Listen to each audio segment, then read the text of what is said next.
ದೇವರಾಜ ಅರಸವರ ರೆಕಾರ್ಡೇ ಮುರಿದು ಬಿಟ್ಟಿವಿ ಅಂತ ಹೇಳಿದ್ರಿ. ಅವರ ದಿನಗಳ ರೆಕಾರ್ಡ್ ಅನ್ನು ಮುರಿದಿರಬಹುದು, ಆದ್ರೆ ಅವರ ಕೊಡುಗೆಗಳ ರೆಕಾರ್ಡ್ ಅನ್ನು ಮುರಿಯಲಿಕ್ಕೆ ನಿಮಗೆ ಆಗಲೇ ಇಲ್ವಲ್ಲ. ಏನನ್ನ ನೆನಪಿಡಬೇಕು ಜನ?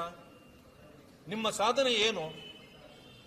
17 ಬಡ್ಜೆಟ್ ಮಂಡಿಸಿದ್ದೀನಿ ಅಂತಕ್ಕಂಥ ನಿಮ್ಮ ಸಾಧನೆ 17 ಬಡ್ಜೆಟ್ ಇಂದ ಜನರಿಗೆ ಏನೇನೂ ಸಿಕ್ಕಿಲ್ಲ. ನೋಡಿ, ರೈತರಿಗೆ ತೊಂದರೆ ಆಗ್ತಕ್ಕಂಥ ಕೆಲಸವನ್ನ ಯಾರೂ ಮಾಡಬಾರದು.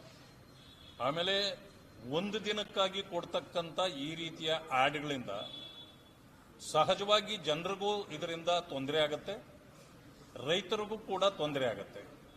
ಯಾಕೆಂತಂದ್ರೆ ಒಂದು ದಿನಕ್ಕೆ ಒಂದು ಲೀಟರ್ ಹಾಲು 1 ರೂಪಾಯಿಗೆ ಒಂದು ದಿನ ಕೊಡ್ಬೋದು ಅವರು ಅಟ್ರಾಕ್ಟ್ ಮಾಡಲಿಕ್ಕೆ. ಪ್ರತಿದಿನ ಕೊಡ್ಲಿಕ್ಕೆ ಅವರಿಗೆ ಸಾಧ್ಯ ಇದೆಯಾ? ಯಾರಿಗೂ ಕೂಡ ಸಾಧ್ಯ ಇಲ್ಲ. ಆ ಕಾರಣದಿಂದ ಈ ರೀತಿ ವಂಚಿಸುವ, ರೈತರಿಗೆ ತೊಂದರೆ ಕೊಡ್ತಕ್ಕಂಥ, ಆಮೇಲೆ ಪ್ರತಿಯೊಬ್ಬ ಜನರನ್ನ ವಂಚಿಸ್ತಕ್ಕಂಥ ಈ ರೀತಿಯ ಆಡ್ಗಳನ್ನು ಕೊಡಬಾರದು.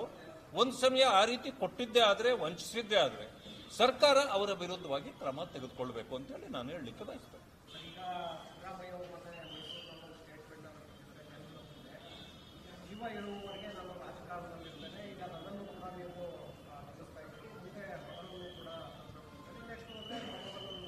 ಶಿವ ಇರುವವರ್ಗ, ಜೀವ ಇರುವವರ್ಗ ಎಲ್ಲ ಅವರು ರಾಜಕಾರಣವನ್ನೇ ಮೈಗೂಡಿಸಿಕೊಂಡು ಬಂದವರು, ಇನ್ನು ಜೀವ ಇರೋವರೆಗೂ ಅದೇ ಇರಬೇಕಲ್ಲ. ಅವ್ರಿಗೆ ರಾಜಕೀಯವೇ ಜೀವನ ಆಗಿತ್ತು. ಅಲ್ಲ, ಅದಕ್ಕೆ ಅವ್ರು ಹೇಳಿರೋದ್ರಲ್ಲಿ ತಪ್ಪಿದೆ ಅಂತ ನಾನು ಹೇಳೋದಿಲ್ಲ, ಅದು ಅವರ ಸ್ವಂತ ಇಚ್ಛೆ. ಆದರೆ ನಿಮಗೆ ಜೀವ ಕೊಟ್ಟವರು, ಜೀವನ ಕೊಟ್ಟವರು ಅನುಭವಿಸಿದ್ದೇನು ಈ ರಾಜ್ಯದ ಜನ? ಈಗ ನಿಮ್ಮದಾಯ್ತು. ಈಗ ನನ್ನನ್ನು ನಂಬಿದವರಿಗೆ ನಾನು ಇದನ್ನು ಕೊಟ್ಟಿದ್ದೇನೆ. ಈಗ ನನ್ನ ಯಾವ ರೀತಿ ಬೆಳೆಸಿದ್ರು, ನನ್ನ ಮಗನನ್ನು ಆ ರೀತಿ ಬೆಳೆಸಿ ಅಂತಂದ್ರೆ ಆಯ್ತು. ಆಗಿರ್ತಕ್ಕಂಥ ಪರಿಸ್ಥಿತಿ ಅದು. ಸಿದ್ದರಾಮಯ್ಯನವರು ಕೊಟ್ಟಿರ್ತಕ್ಕಂಥ ಯಾವುದನ್ನು ಕೂಡ ನೆನೆಸಿ ನೋಡ್ಲಿಕ್ಕೆ ಯಾವುದು ಉಳಿದಿಲ್ಲ. ದೇವರಾಜ ಅರಸವರ ರೆಕಾರ್ಡೇ ಮುರಿದು ಬಿಟ್ಟಿವಿ ಅಂತ ಹೇಳಿದ್ರಿ. ಅವರ ದಿನಗಳ ರೆಕಾರ್ಡ್ ಅನ್ನು ಮುರಿದಿರಬಹುದು, ಆದ್ರೆ ಅವರ ಕೊಡುಗೆಗಳ ರೆಕಾರ್ಡ್ ಅನ್ನು ಮುರಿಯಲಿಕ್ಕೆ ನಿಮಗೆ ಆಗಲೇ ಇಲ್ವಲ್ಲ. ಏನನ್ನ ನೆನಪಿಡಬೇಕು ಜನ? ನಿಮ್ಮ ಸಾಧನೆ ಏನು? 17 ಬಡ್ಜೆಟ್ ಮಂಡಿಸಿದ್ದೀನಿ ಅಂತಕ್ಕಂಥ ನಿಮ್ಮ ಸಾಧನೆ 17 ಬಡ್ಜೆಟ್ ಇಂದ ಜನರಿಗೆ ಏನೇನೂ ಸಿಕ್ಕಿಲ್ಲ. ಈ ರೀತಿ ಇದೆ. ಅದರಿಂದ ಈ ವಂಶ ಪಾರಂಪರ್ಯಕ್ಕೆ ಈಗ ನೀವು ಜ್ಯೋತಿ ಬಿದ್ದಿದ್ದೀರಿ.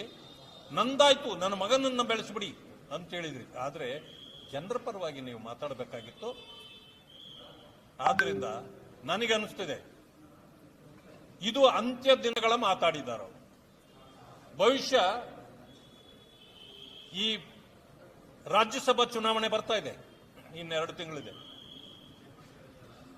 ರಾಜ್ಯಸಭಾ ಚುನಾವಣೆ ಬರೋ ಹೊತ್ತಿಗೆ ಅವರ ಸ್ಥಾನ ಕಳ್ಕೊಳ್ತಾರೆ. ಯಾವ ಸ್ಥಾನ? ಮುಖ್ಯಮಂತ್ರಿ ಸ್ಥಾನವನ್ನ ರಾಜ್ಯಸಭಾ ಚುನಾವಣೆ ಬರುವ ಹೊತ್ತಿಗೆ ಅವರು ಕಳ್ಕೊಳ್ತಾರೆ. ಇದುವರೆಗೂ ಹೇಳ್ತಿದ್ರಲ್ಲ ನಾನೇ 5 ವರ್ಷ ಅಂತ, ಈಗ ಹೇಳಕ್ ಹೇಳಿ ಅವರಿಗೆ. ಈಗ ತಾಕತ್ತಿಲ್ಲ. ನಿನ್ನೆ ವೈರಾಗ್ಯದ ಮಾತನ್ನ ಆಡಿದ್ದಾರೆ. ಅಂದ್ರೆ ಹೆಚ್ಚು ಕಡಿಮೆ ನಂದು ಮುಗೀತು, ನನ್ನ ಎರ ಮುಗಿದಿದೆ, ನನ್ನ ಮಗನನ್ನ ಕಾಪಾಡ್ಕೊಳ್ಳಿ ಅನ್ನೋ ಮಾತನ್ನ ಅವರು ಹೇಳಿದ್ದಾರೆ. ಇದರಿಂದ ಅರ್ಥ ಆಗತ್ತೆ ಅವರು ಸದ್ಯದಲ್ಲೇ ರಾಜೀನಾಮೆ ಕೊಟ್ಟು ಹೋಗ್ತಾರೆ.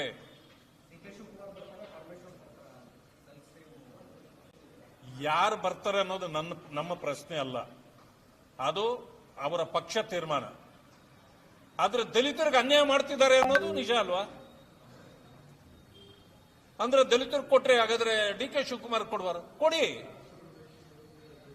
ನಮಗೇನಾದ್ರೂ ಪ್ರಶ್ನೆ ಇಲ್ಲ. ನೀವು ಯಾರಿಗಾದ್ರೂ ಕೊಡಿ, ದಲಿತರಿಗೂ ನ್ಯಾಯ ಕೊಡಿ. ಎಲ್ಲಿದೆ? 70 ವರ್ಷ, 78, 79 ವರ್ಷ ಆಯ್ತು ಸ್ವತಂತ್ರ ಬಂದು.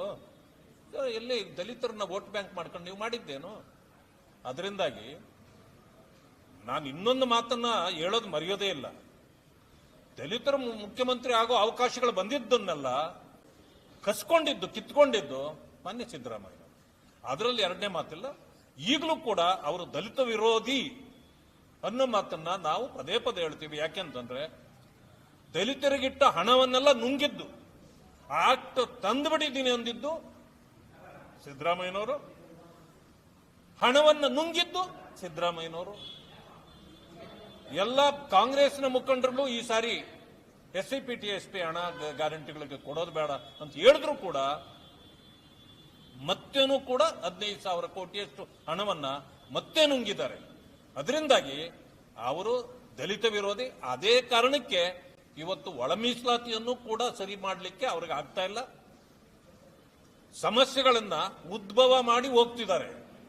ಇವಾಗಲೇ ಅವರು ಔಟ್ ಗೋಯಿಂಗ್ ಚೀಫ್ ಮಿನಿಸ್ಟರ್ ಅವರು, ಅದಕ್ಕೇನೆ ಏನು ಮಾಡ್ಲಿಕ್ಕೆ ಆಗೋದಿಲ್ಲ ನನ್ನ ಕೈಲಿ ಅಂತೇಳಿ ಇವೆಲ್ಲ ಸಮಸ್ಯೆಗಳನ್ನು ಹಾಗೆ ಬಿಟ್ಟು ಬಹುಶಃ ರಾಜೀನಾಮೆಗೆ ಸಿದ್ಧರಾಗ್ತಾ ಇದೆ.